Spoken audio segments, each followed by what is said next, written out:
As you know, I'm not a preacher.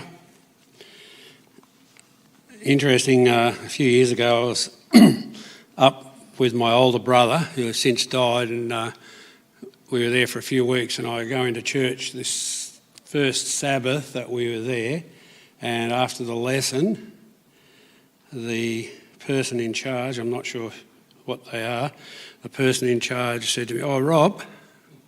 "Yeah, what, mate?" He said, "Oh, can you take the service today?" I went, Oh, that's 15 minutes notice. That's not bad."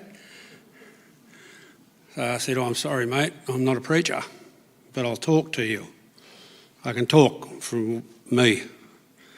So this morning at 6:15, we received an email, which I didn't see till 7:15, and then a phone call from Tony telling us that Kevin Petrie is very ill and won't be here this morning. So I said to Julie, "Oh, let's try some." So we rang around. Aren't I talking loud enough? I should have put my hearing aids in. Right, so we rang around and everyone was a bit stressed and not able to do it. So I thought, well, maybe we can talk about faith. I found something in the pantry. Some of you may have one of these. It's usually a bigger can. I think that much is enough for anyone, but it's spaghetti. So that'll come important later on when I talk to you. I'll leave it there. If it doesn't slip off, it's going to slip off. So I thought, well, maybe we can talk about how we live by faith. So I found this text that Julie just read. Right? I'm reading it out of a contemporary English Bible. It says, Romans 1:17, God's approval is revealed in this good news. This approval begins and ends with faith, as the scripture says. The person who has God's approval will live by faith. So, what is faith? Well, Julie and I have been married a couple of years, and I have faith in her, and I think she has faith in me. I turn up for dinner every night, so I guess she puts it out, so she must have faith in me. Actually, faith isn't something that we all have to have. We all seek approval or acceptance from someone. It's a basic human need. If we don't have that approval and acceptance, and that happens by faith. We have faith that someone will approve of us. Now, we've seen many examples, and we hear it all the time, about someone who's harassed, bullied, etc., and they get quite depressed, and some people, unfortunately, from circumstances, don't survive it. If I want God's approval, there's some process involved. Well, I can remember when I was a little child. Some of you are older than me, but on 2HD at 6:30 on Sunday evenings, the Voice of Prophecy used to be on, and it started with this song, "Lift up the trumpet and loud let it ring, Jesus is coming again." And that made quite a lasting impression on me, and the thing that they read out was that Jesus was coming very soon. And Matthew 24, and it says, the disciples were there and they say, "What will be the sign of your coming?" Well, this Voice of Prophecy program talked about this, because the main theme of it was Jesus is coming soon. Well, that's 70 years ago for me, but I still live in that Jesus is coming again very soon.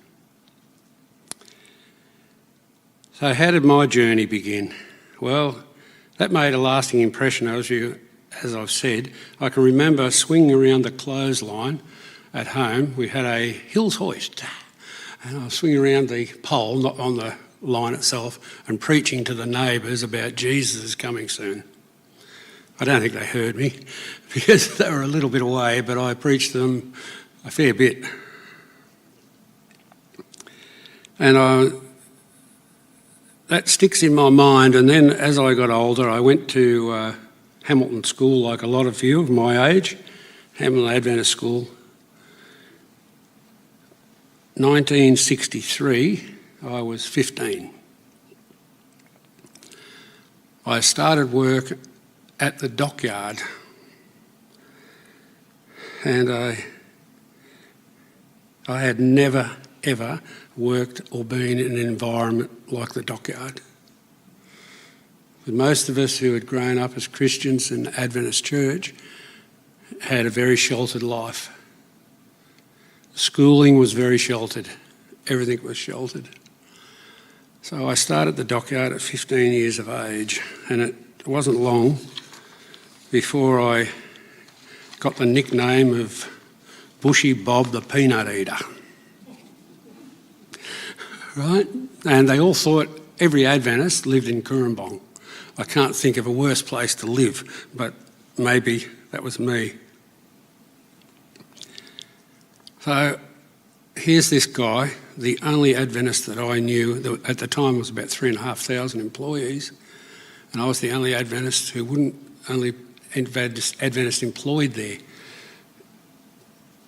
I wouldn't work Sabbath, I wouldn't work Friday afternoon, and life was very interesting. And if any of you can remember the wharves on those days, it was full of contraband. Customs and excise were not like it is today. And stuff was brought in from everywhere, and they were a very rough lot. And I think I heard every swear word and perceived swear word and new swear words that were ever in existence. When I turned 19, I bought a lottery ticket because of my birth, right? Never paid anything for it, actually, but I won. And we had national service, and they picked out birthdays, and I happened to win that lottery. So they told me my birthday was in June next month, and because my birthday was in the first half of the year when I was 19, I went in the lottery, and I was supposed to go into the army in March of when I was 19. I applied for conscientious objector, as Ted did, as a non-combatant, all right? And that lingered on, and I ended up in Newcastle District Court. On those cases, you could not have any representation. You had to stand there before then the magistrate and a Crown prosecutor. I don't know what role he had, but they just ask you questions on your belief system. And I think back at that time, I had already determined my belief system. Each of us here, everyone out there, everywhere, has some form of belief system. My belief system was based on Jesus is coming again very soon and what was in the Bible. I think before I reached the 16 years of age, I'd read the Bible through. I'd read Steps to Christ. I'd read Desire of Ages, and as Adam will know, my favourite book is The Great Controversy. Those things stuck in my mind.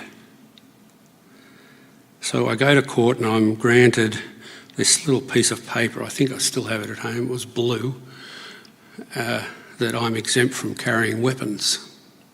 Nothing about Sabbath. I'm exempt from carrying weapons under some article in the law.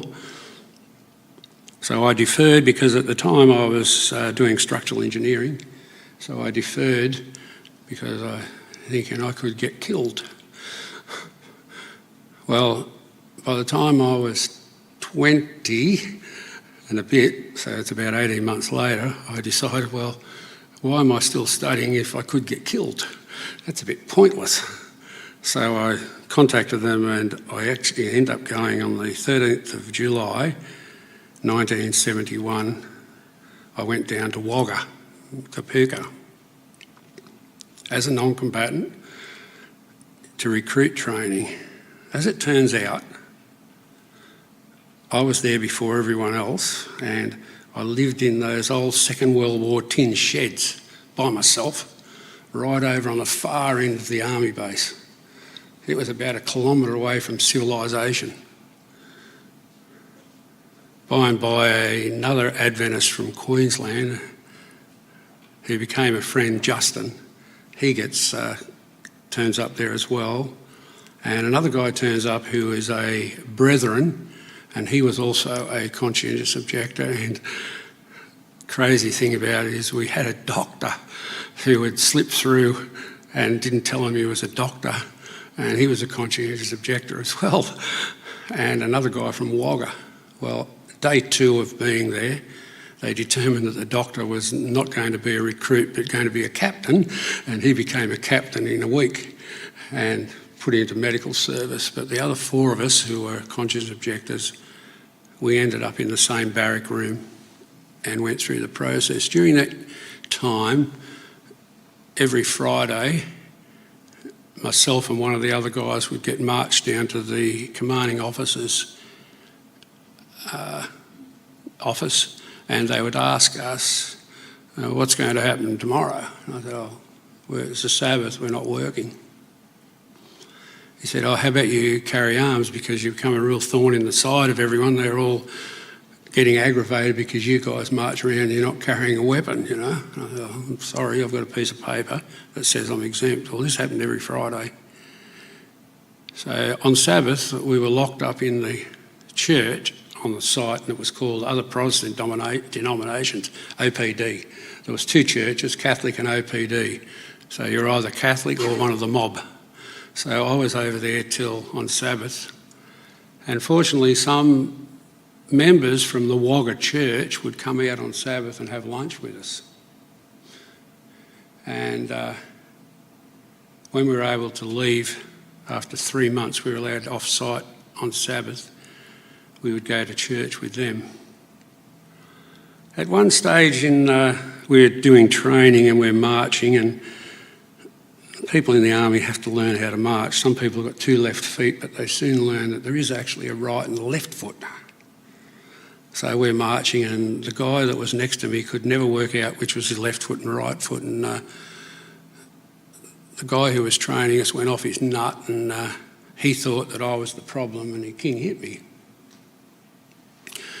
I didn't find out until about 2 years ago that he broke my nose, but it was a bit of a mess, and they took me down to the sick bay, and I got called up before the commanding officer, and he wanted to know what happened. And I said, nothing. Nothing happened. He said, yes, it did, nothing. Oh, no, nothing happened.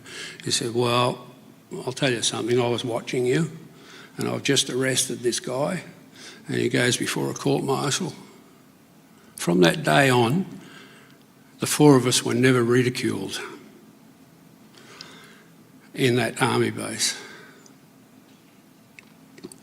I managed to survive 2 years, did a lot of different things, worked as a medic, both with Duntroon Military College and the 2nd Military Hospital, which was at Ingleburn, where we brought the guys back from Vietnam in all states of disrepair. And I had put all that stuff in a box in my head and try not to think about some of the things I'd seen and some of the things that we had to do. I get a little bit older, and as I leave the army, I'm actually sent to Papua New Guinea. My brother was in Mount Hagen, ran a sawmill, and I got discharged in Mount Hagen. While I was there, I became very ill. I picked up a virus. I don't know if you've ever met anyone who has a vaccine injury that has myocarditis and pericarditis. Well, I end up with that, and I couldn't eat, I couldn't sleep, and I was on intravenous morphine, and the pain was such that nothing would stop it. I describe it as every heartbeat was someone driving a nail into my chest. And I got to the stage where I could not tolerate the pain anymore. The thing that kept in my mind, I knew I was dying. I had had massive doses of penicillin, which now I'm allergic to, and they weren't sure whether it was viral or bacterial. I have a scar on my heart, and I remember distinctly the night I was dying. I could feel my body energy just dissipating, and the pain was so intense, and I prayed. I said, Lord, I can't tolerate this stuff anymore. And a text that I had memorised most of my life came to my mind. We all know it, Psalms 23 verse 4. Though I walk through the valley of the shadow of death, I will have no fear because you're with me. That last bit stuck in my mind continually. You're with me, I have no fear. This went on, and I made a deal with God, you know. They reckon you're supposed to make deals with God, but I made this deal with God. I said, God, look, I can't tolerate this pain any longer. I said, you've got two options. If I'm supposed to be any use to you and share the good news of Jesus Christ to someone, and my time's not up, you let me live. But if I've done what I'm supposed to do, please let me die, and let me die soon. Julie had only met me a while before this, so no one knew what was going on. Telephone calls were almost impossible from Papua New Guinea to Australia. All they knew was in a letter that I was a bit ill and in hospital. And I had this peace. And I thought, praise God, I'm going to die. I've had this.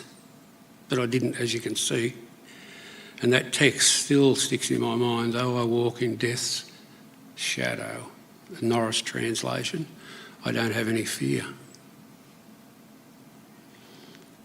So I'd worked out from that deal that I'd done with God that I'm only here for a very temporary time, and that I'm here and my sole objective is to touch someone for Jesus Christ. I call that faith. I never reached that stage in 5 minutes or half an hour. That had been a lifelong thing that I developed from a childhood. So I finally, after get discharged. I didn't get discharged. I got almost medevaced out of Papua New Guinea back down to Newcastle, Sydney. Then it was part of Australia. You didn't need a passport. If you could get on a plane, you got on a plane. So I arrive at Sydney Airport.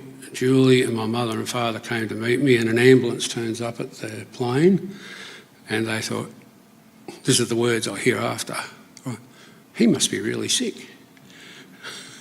Well, it turns out it wasn't for me at all, it was for someone else, but the last person off the plane with someone helping them was me. I couldn't hold anything in my hand. I was so weak. I had a piece of string around to hold my pants up. I had lost, I think I was down to about 60-something kilos.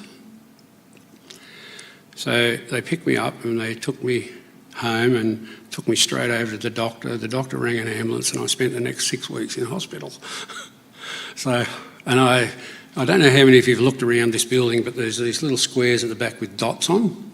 Well, at the time, Wallsend Hospital, the ceiling was made of those square things with dots in, and I used to spend my time counting those dots. I'd like to say I remember, but I'm too old to remember that now, how many. So finally, after 6 months, I was able to go back to the dockyard on light duties. I went back to the dockyard, and after a few years, as everyone knows, it closed down and I ended up leaving. In that meantime, I married my first wife, my only wife, and we decided that we would travel overseas. This is 1977, so we picked up some great controversies, and we sold everything we had except our house, and we caught a plane and we said, God, show us someone today, and that has been our constant prayer. Show us someone today that we have to touch for you. So we get on the plane and we sit down, and the guy next to us comes from Singapore, and we start talking about spiritual things, and we give him our first great controversy. That continued for the next 6 months. We met some people in Holland. We still send them the signs of the times. They've become Christians. There's other people that we've met and we don't know what the result is. We come back from that and we go to work, and George and I go into business, and we work, and then we decide maybe we should adopt children. So we applied and we adopted Andrew in 1986, actually the beginning of 1987. His birthday was in November 86. We adopted him, and then we decided, well, we probably need to adopt another child, and we tried to adopt a child from Sunshine Orphanage, but the Indian government had stopped all adoptions. So we were advised maybe you should go back to Korea. And then we got a phone call from Helen Eager, who ran Asian Aid.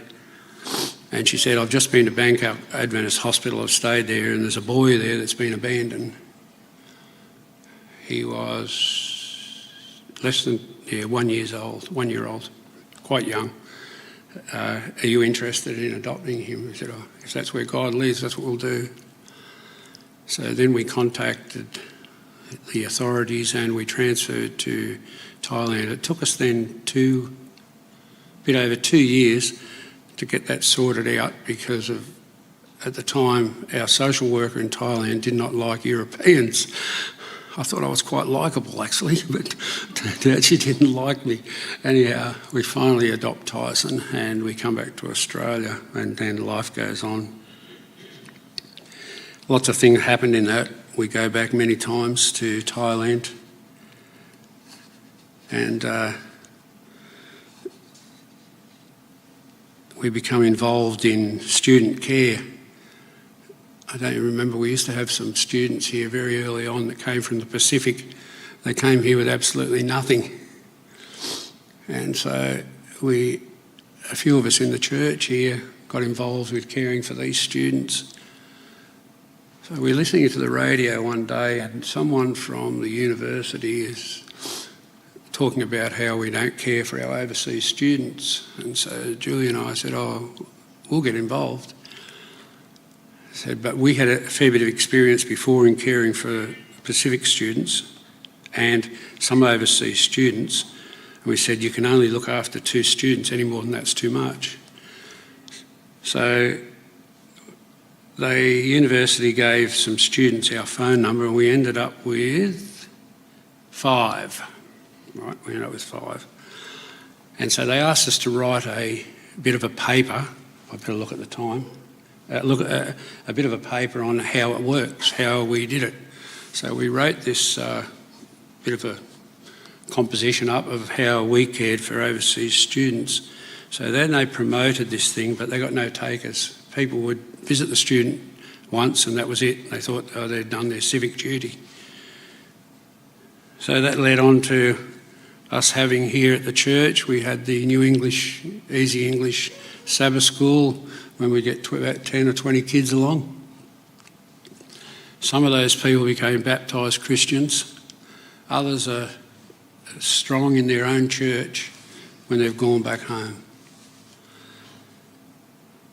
How do we do all this? The Spirit leads, but only if you believe. I turned 60. It's like yesterday, we were out in that hall. For some reason, we were leaning out in whatever it was. And I said, I turned 60 today or yesterday or whatever it was. In the Asian culture, that's the new life cycle. A new life cycle starts at 60. Well, it did for us. In 10 days, Tyson got killed. I have to tell you, my whole life died. I became clinically depressed. I just couldn't function as a human. Julie coped differently. And we had Tyson's dog, old Mr. Studley. And so Mr. Studley and myself would go out in the bush for hours and talk about it all. And you've probably heard about the Black Dog Foundation. They advertise it, where people who have depression can contact and get help. Well, that old black dog, I've still got him. We've still got him. He's 16 now. And he still loves me. He follows me around wherever I go. And I say, God sent that dog to give me some sort of sanity. Well, we've both learned to walk beside that tragedy and how it happened in our life. This week I was counselling someone who is having a great drama in their life, and they think they're the only one. They are Christians. And I keep reminding them, I say, in his time. We don't understand what's going on.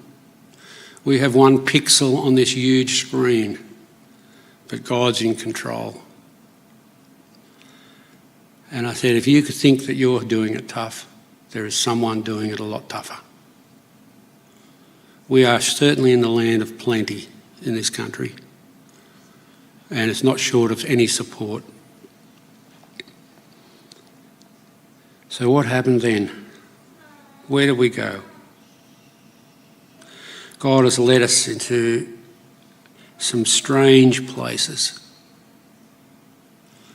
because it says the righteous will live by faith. We don't claim to be righteous, but the followers of Christ are righteous. We live by faith, and he's led us in some very strange places. George and I got involved with Carawa College. We didn't have a clue what we were in for. Didn't have any idea where we were going to go, what was going to happen and how it would affect our lives. We got involved in the drought. I set up a thing called Pay It Forward Farmers. And people who I'd done business with wanted to know what we were up to and donated money.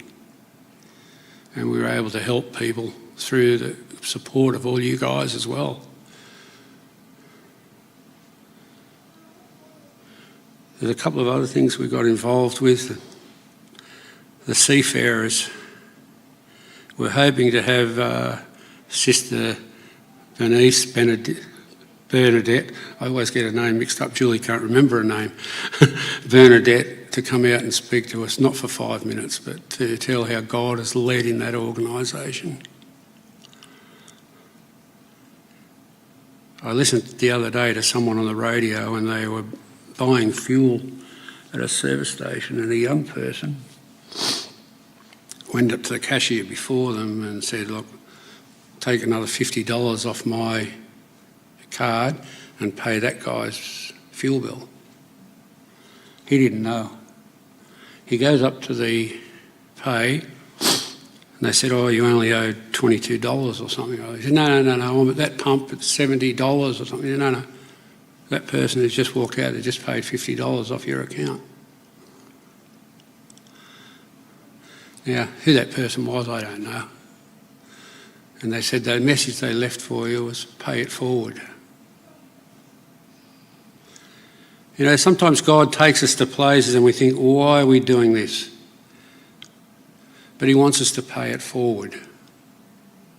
Our faith, our trust is in God And because of that, we pay it forward. We share that faith, that trust. A few years back, we were in Thailand, and we were up in a place called Chiang Mai a number of years ago now. And we went to church in Chiang Mai, and it's an old church. It's right on the canal, the old moat around the city. And they had a dormitory there, and we got talking to them. We were there for a couple of weeks, and we got talking to the minister. We said, "Oh, what's going on?" Whatever. He said, "Oh, we have this dormitory here. We have boys too. They live in my garage." I said, "Oh, okay." I said, "What's it all about?" He said, "Oh, we get the kids out in the country who their parents want to send them for higher education, but they won't send them because they'll get involved, they don't have enough money, and they'll get involved in the seedy side of life in town. So we run this, and we'd love to build another dormitory for the boys." So for some reason or other, we were impressed to get involved in this. But they had no money, had a few dollars, but they had the land. As anyone knows, if you're building, land is the most important thing. The building's nothing. The land costs everything now. So they had this land that was right in the town. So we formed a bit of a committee, and we said, we'll see what we can do. We built 11 or 12 ensuited dormitories, a 3-bedroom parents' house. Not everyone, most people in Thailand cook outside, it never gets cold. And we had this internal outside kitchen, huge, and then we had a study hall at one end, double-storey building. And we built that building for $80,000 something Australian. At the time, we paid all our workers double what they were getting, and we went by faith. People in the community, business community, donated to us in Chiang Mai. The Crocodile Foundation down in Singapore, anyone who's worn lacrosse shirts knows that used to be an Adventist company. And they formed the Crocodile Foundation. So they donated, I think we raised $80,000. They gave us $20,000. Then there was about another $15,000 donations. So all in up, even though it only cost us $80,000, all the money was provided, and that building was opened. We went up for the opening, and it was opened totally debt-free. And we decided we better put the girls in there. They've got an ensuite. The boys can live with a community bathroom. That building was built by faith. God will provide if we glorify His name. I'm going to finish soon because everyone's going home for lunch. But I remembered, it came to my mind, Jesus was talking to the multitude and His disciples, and they said, "Tell us when all this will happen." He's talking about the second coming. He said, "Tell us when it'll all happen." And then Jesus starts to tell them, He said, "Look, there's going to be these signs." I'll read you some of them. He said, "You'll hear of wars, rumours of wars. Don't be alarmed. These things must happen, but they don't mean the end has come. Nations will fight against nations and kingdoms against kingdoms. There will be famines and earthquakes in various places. All of these are only the beginning of pain, of the end. Then they will hand you over to those who torture and kill you." We don't like to read that bit. "Then many will lose faith." Remember that text we read at the beginning? Faith. It's actually a gift of God. "They will betray and hate each other. Many false prophets will appear and deceive many people. There'll be lawlessness. People's love for each other will grow cold. but the person who endures to the end will be saved. This good news about the kingdom will be spread throughout the whole world as a testimony to all nations, and then the end will come. You know, Jesus tells this parable. It's after the 10 virgins, the lost stone and the unwise servant. He tells this, he says, and we're in heaven and I'm judging everyone. And these people come up and he's looking at this one and he said, when I was hungry, you didn't give me food. When I was in jail, you never visited me. When I was homeless, you never provided a home for me. Go over this side. And he sends them all over there and they said, when did we do this? And he continues on and he says, when I was hungry, you fed me. When I was homeless, you gave me shelter. When I was whatever. And he puts them over there. And this group over here says, when were you hungry and I never served you? He says, when you never did it to one of the least of these, my brethren. Who are Christ's brethren? All of us. And the other guys, they didn't know either. They were just as much perturbed. When did we do this for you? That's where we have to be. We're so led by the Spirit, it's our natural reaction to follow Jesus. And wherever His Spirit leads, that's where we will be. Some places He takes you, you don't want to go, but you will be there. I can look back on some of the terrible things that happened in my life and say, I wish they wouldn't have happened. But as I said to these guys this week, there's a text that says, in all things give praise and be thankful. I didn't get there last week, 5 years ago, 10 years ago, 15 years ago. That's where I've been heading all my life. The message I have for you today is you've got two choices in life. There's only one group of people who are saved and they stand up. They are counted. They are not coerced. They are not intimidated because they belong to the kingdom of love. And it's the kingdom of free will. It's not of force. Pray that God will lead you in everything you do, no matter where it takes you.